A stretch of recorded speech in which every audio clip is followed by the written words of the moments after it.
sector economics. Our 8-month-old government, when we took over, there was unpaid bills or overdue payments of $3.2 billion. So who would do business with a country that doesn't pay its bills or honors its invoices? So our first task was to reduce this overdue payments. So fortunately, through our efforts under the leadership of Professor Yunus, so we have brought down this overdue payments from $3.2 billion to less than $600 million.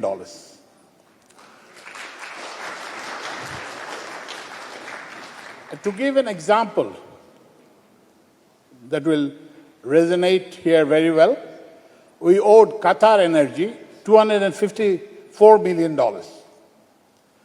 And as of today, there is not a single dollar due to Qatar Energy.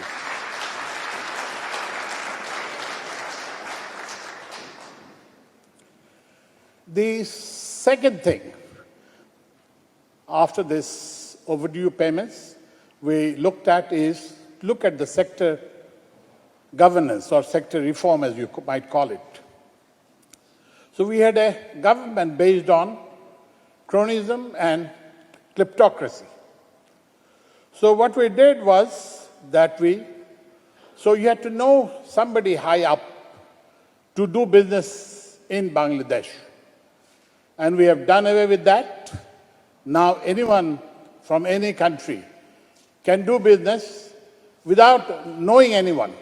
We have awarded contracts for millions of dollars without knowing who the person is or who the company is.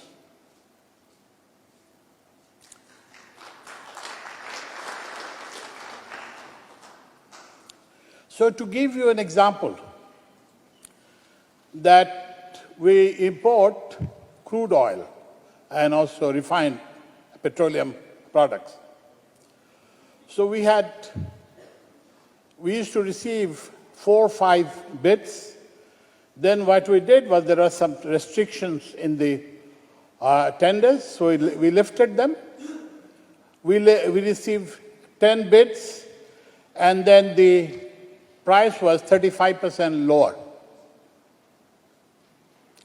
So giving us an annualized saving of 1,500 crores Dhaka for 6 months procurement.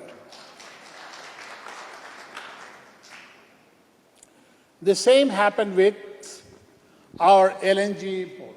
There are 3 ways of doing business in Bangladesh today: open tender, and then G2G between 2 government entities, and also public-private partnership. So now I'll tell you a little bit about the 3 sectors that I look after: power and energy, road transport and bridges, and also the railways.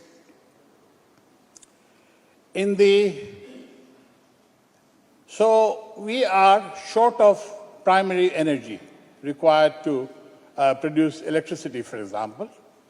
So we are importing LNG, as I told you before, through both long-term contracts and also spot purchases.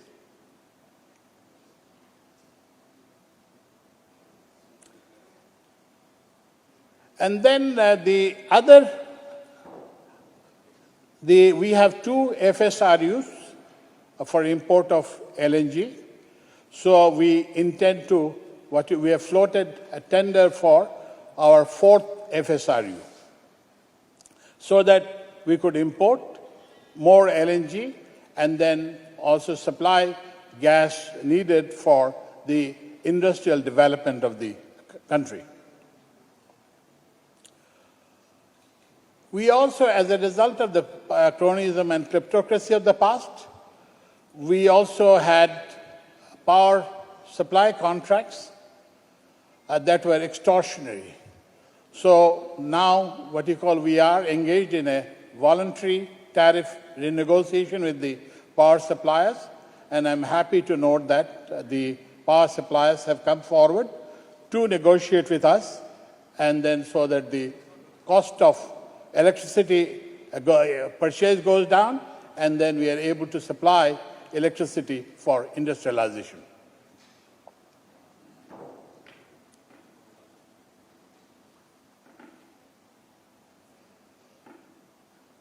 So the opportunities in the energy and power sector is, we have FSRUs, we have floated tender for this, and then we are also looking for our refinery capacity expansion of, so we are looking for 2 additional refineries of what you call 5 million metric tons each. We are also looking for land-based LNG terminal,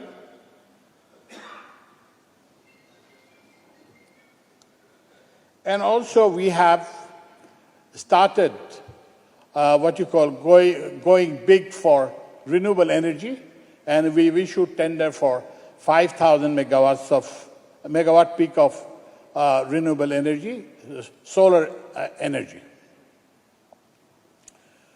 Now coming to the railways.